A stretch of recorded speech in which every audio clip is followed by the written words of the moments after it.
আপনি আমার ভাই, আমি কেন আপনার বিরোধী করব? যদি আপনি নিজে মালিক হতে চাইতেন আমি আপনার বিরোধী করতাম না, কারণ আপনি আমার ভাই, আমি আপনার পক্ষে কথা বলতাম।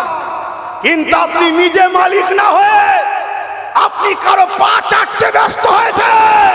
আপনি সমাজকে বলে বেড়াচ্ছেন আমি কাকুতি বিনতি করব কারো কাছে গিয়ে। আপনি নিজে প্রমাণ দিচ্ছেন আপনার নিজের পাওয়ার নেই ওখানে, আপনি কাকুতি বিনতি করেই আনবেন, এটা এখন থেকে প্রমাণ দিচ্ছে। আজকে আমার অস্তিত্ব লড়াইয়ের সামনে আমার ভাইও যদি সামনে দাঁড়ায়, আমি মসজিদের পক্ষে, কবরস্থানের পক্ষে, ঈদগার পক্ষে, কোরআনের পক্ষে দাঁড়াবো না আমার ভাইয়ের পক্ষে দাঁড়াবো? অনেকে বলবে যে আমার বংশের দিকে একটু খেয়াল করো। আরে এজিদ কে ছিল? কাতেবে ওহি, ওহি লিখা সাহাবীর ছেলে। তুই কে? তুই কার দোহাই দিচ্ছিস? আপনি নিজে বলেছেন আমার মাথায় হাত আছে, মাদ্রাসার দুশ্মনের হাত। যে বলেছে কোরআন শেষ হয়ে যাবে তার হাত আপনার মাথায় আছে, আপনি স্বীকার করেছেন। অতএব কোরআনের দুশ্মনের হাত যদি আপনার মাথায় থাকে, আপনার মতো ভাই দিয়ে কখনো দিন ইসলাম ও মুসলমানদের কল্যাণ হতে পারে না। আগামী দিন আমার কবর থাকবে কিনা সেই লড়াই, আগামী দিন আমার মসজিদ মাদ্রাসা থাকবে কিনা সেই লড়াই, আগামী দিনে এই বাচ্চাগুলো মোহাম্মদ রাসূলুল্লাহর কলমা পড়তে পারবে কিনা সেই লড়াই। মুসলিম এলাকা মানে বলুন বদমাইশ, জুলুম, চোর, ডাকাত, খুনি, মারপিট করার লোক, এসব সমাজে বলছে না? বলে এটা কেন? বাঁচাতে গিয়ে যদি তোমাকে ঘরে বেঁধে রাখতে হয় তাও ভালো, কিন্তু তোমাকে বেঈমানের হাত থেকে বাঁচানো দরকার আছে না? নাই, তার জন্য চেষ্টা তো করবো। তাহলে আপনি কোন পক্ষে থাকবেন? অত্যাচারী স্বৈরাচারীদের পক্ষে না গরিব দুঃখী মুসলিমদের পক্ষে? এটা আপনাকে ডিসাইড করতে হবে, আপনাকে ভাবতে হবে। বড় দুঃখ লাগে তো এটা, যেভাবে সমাজে জলসাগুলো হচ্ছে যেন মনে হয় ইসলামে দাড়ি টুপি নামাজ রোজা মসজিদ মাদ্রাসা ছাড়া আর মনে হয় কিছু নেই। অথচ আমার রাসূলুল্লাহ গায়ের মুসলিম যখন বিপদে পড়েছে তার পাশে দাঁড়িয়ে লড়াই করেছে। আমার রাসূলুল্লাহ তাদের হয়ে আওয়াজ তুলেছে যাদের গলায় দেবদেবীর মূর্তি ছিল, তাদের জন্য রাসূলুল্লাহ দাঁড়িয়ে আওয়াজ তুলেছে জালিম শাসকদের বিরুদ্ধে। আমার রাসূলুল্লাহর এই ব্যবহারটা দেখে সেই সকল লোকেরা দলে দলে দলে দলে আমার নবীর দিবানা হয়ে নবীকে রসুল বলে মেনে নিয়েছে। জোরে বলুন সুবহানাল্লাহ। আর আজকে মুসলিম এলাকা মানে বলুন বদমাইশ, জুলুম, চোর, ডাকাত, খুনি, মারপিট করার লোক, এসব সমাজে বলছে না? বলে এটা কেন হলো? এটা এমনি এমনি হলো না, করানো হয়েছে? জোরে বলেন।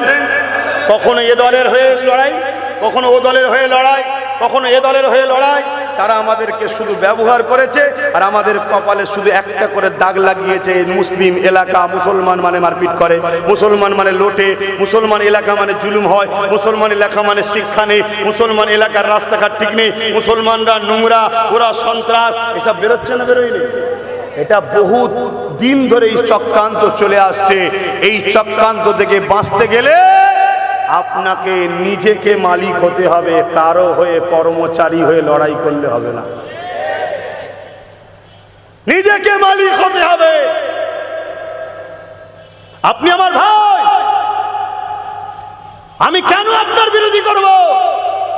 যদি আপনি নিজে মালিক হতে চাইতেন আমি আপনার বিরোধী করতাম না, কারণ আপনি আমার ভাই, আমি আপনার পক্ষে কথা বলতাম।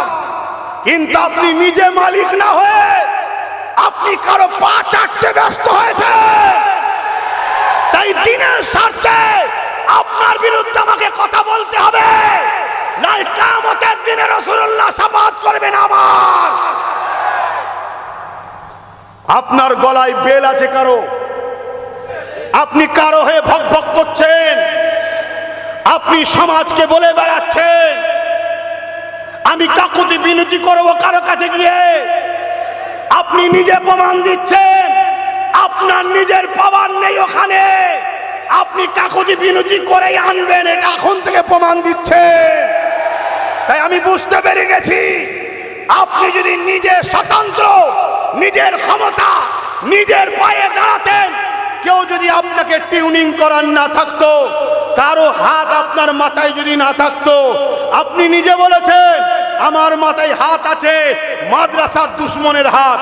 যে বলেছে কোরআন শেষ হয়ে যাবে, তার হাত আপনার মাথায় আছে, আপনি স্বীকার করেছেন।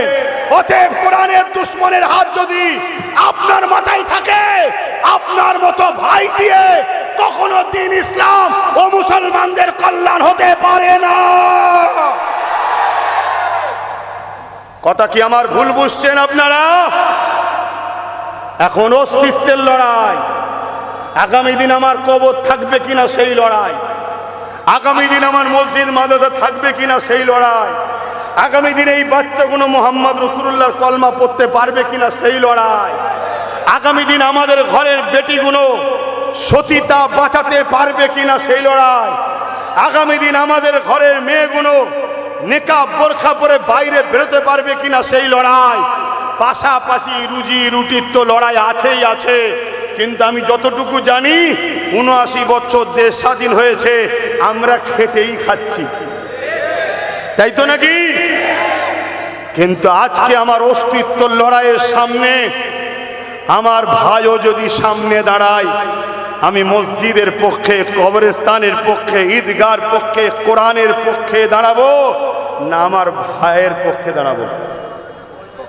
কথা বলেন আপনারা, আওয়াজ দেন, আপনারা আওয়াজ দেন।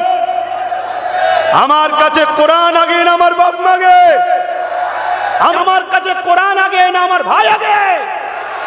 আপনি বলুন, আপনাদের কাছে কোরআন আগে না আপনার সন্তান আগে? আপনার কাছে কোরআন আগে না আপনার রাসূলের দ্বীন আগে?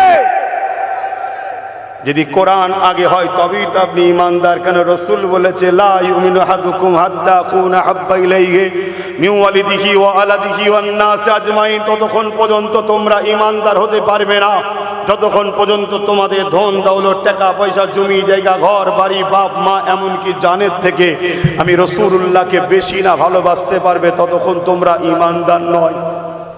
শুনছেন? মনে রাখবেন, আমি আপনাদেরকে দায়িত্ব নিয়ে বলছি।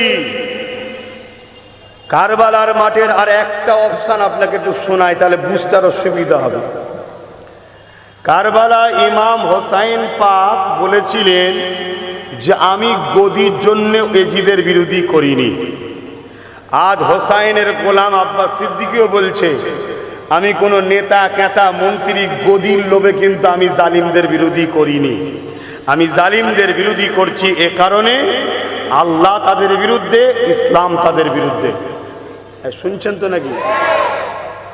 ইমামে হোসাইন পাক ছিলেন ৭২ জন, আর এজিদের পক্ষে ছিল ২৫,০০০ কারবালার মাঠে। কত? ২৫,০০০-এর মধ্যে ১৩,০০০ ছিল হাফেজ, আলেম, মুফতি। মনে থাকবে? কার দিকে ছিল? এজিদের দিকে।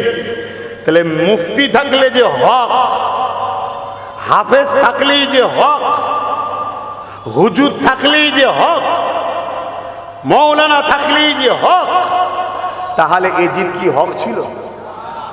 হোসাইন বলছিল। এক কথা আমার বুঝছেন তো নাকি? খুব ভালো করে বুঝুন, কেন কাল দুদিন পরেই পরীক্ষা।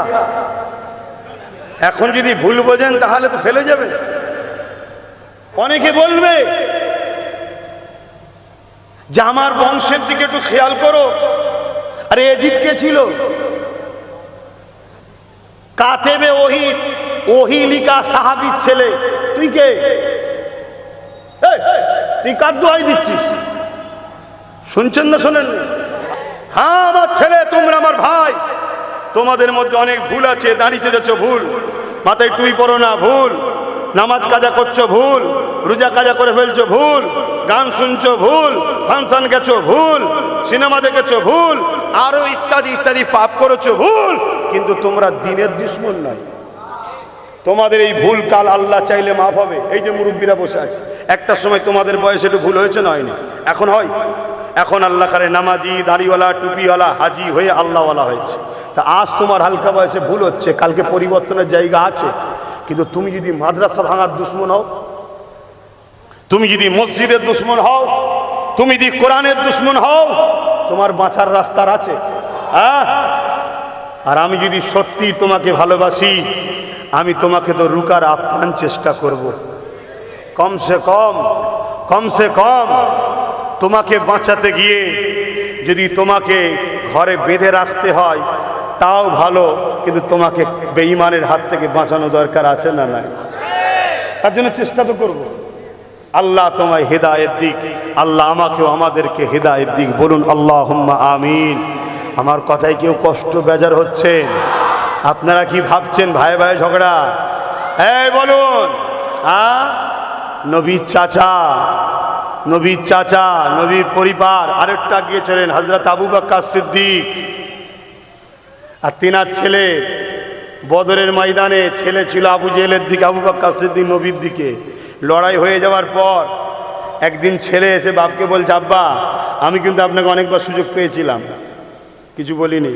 হযরত আবু বকর সিদ্দিক বলছে, যার কুদরতি হাতে আমার জান আছে, আমি যদি তোকে পেতাম ধর থেকে কল্লা আলাদা করে দিতাম। কেন আমার কাছে তুই আগে না নবী আগে?